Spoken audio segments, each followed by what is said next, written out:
तुमच्या computer skills upgrade करायच्या आहे? दिशा कम्प्युटर इन्स्टिट्यूट घेऊन आले आहेत महा डिस्काउंट ऑफर। आता कोणताही कोर्स करा फक्त 1800 रुपयांमध्ये।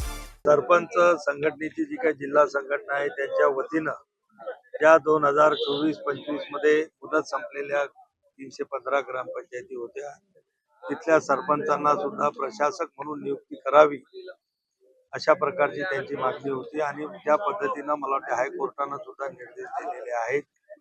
आणि त्याची अंमलबजावणी या ठिकाणचे मुख्य कार्यपालन अधिकारी करत असताना त्यांचं म्हणणं होतं की रिस्पॉन्डन्स नंबर 1 महाराष्ट्र शासन असल्यामुळं आम्ही त्यांचं मार्गदर्शन मागितलेलं आहे। त्यांचं मार्गदर्शन आल्यानुसार त्यांच्या मार्गदर्शनानुसार तात्काळ कारवाई केली आहे।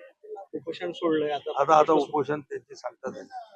विशेषतः विदर्भामध्ये 47 डिग्री अंश तापमान वाढत आहे आणि लोकांची ओरड आहे की सिमेंट रस्ते तर वाढले पण झाडांची कत्तल मोठ्या प्रमाणात झाली, हे कारण ठरू शकतो।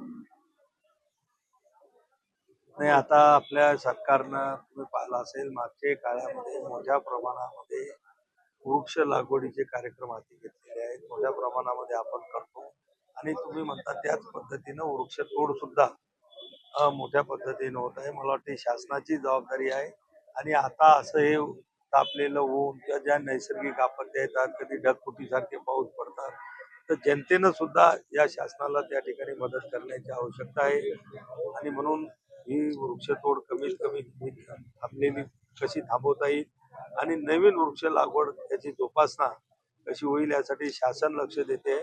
शासनाला सुद्धा जनतेनं मदत करण्याची आवश्यकता आहे। शासनाला लावलेली झाडं जगली नाही असंही बरोबर आहे। त्याच्या याच्यामध्ये आता काय असतील तर त्या ठिकाणी अशा कुठले प्रकार असतील तर तिथे जर कुठं तक्रार झाली तर त्याच्या चौकशा करून कारवाई करावी। तर ग्रामीण रुग्णालयाशी एक संबंधित प्रश्न आहे। वर्धा जिल्ह्यात 4 नवीन प्राथमिक आरोग्य सुरू करण्यात आले आहेत, तिथे अजून शस्त्रक्रियेची सुद्धा सोय उपलब्ध नाही, काही ठिकाणी पाण्याची सोय उपलब्ध नाही आणि कर्मचाऱ्यांची सुद्धा सोय नाही। काय सांगा? हे बघा, मी केंद्र सरकारमधला आरोग्य मंत्री आहे।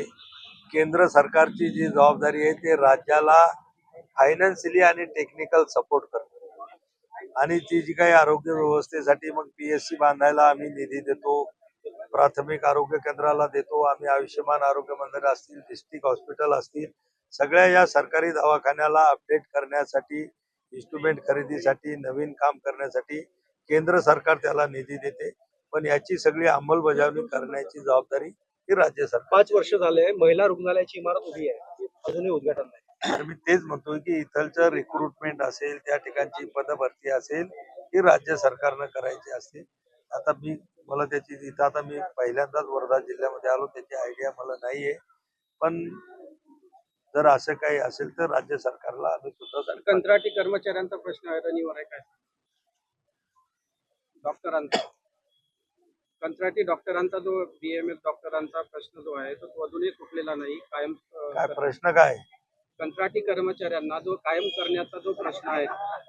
हे बघा, असं नाही, कंत्राटी कर्मचाऱ्याला कायम करण्याच्यासाठी जी शासकीय प्रोसिजर आहे त्या प्रोसिजर नुसारच कायम कर्मचारी केले जात असतात। कंत्राटी ज्या 11 महिन्याच्या नियुक्त्या होतात हा वेगळा विषय आहे आणि परमनंट करणं हा वेगळा विषय आहे आणि म्हणून परमनंट करण्याच्यासाठी शासनानं जे नियम त्या ठिकाणी दिलेले आहेत त्या नियमाची पूर्तता करूनच त्या पदभरत्या केल्या जातात। मला तुमच्या कम्प्युटर स्किल्स अपग्रेड करायच्या आहे?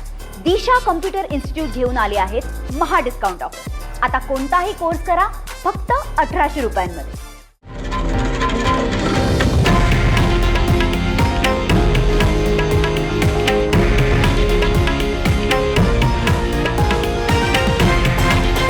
हे आहे देशातील नंबर 1 न्यूज नेटवर्क आणि आपण पाहत आहात TV9 मराठी, एकमेव।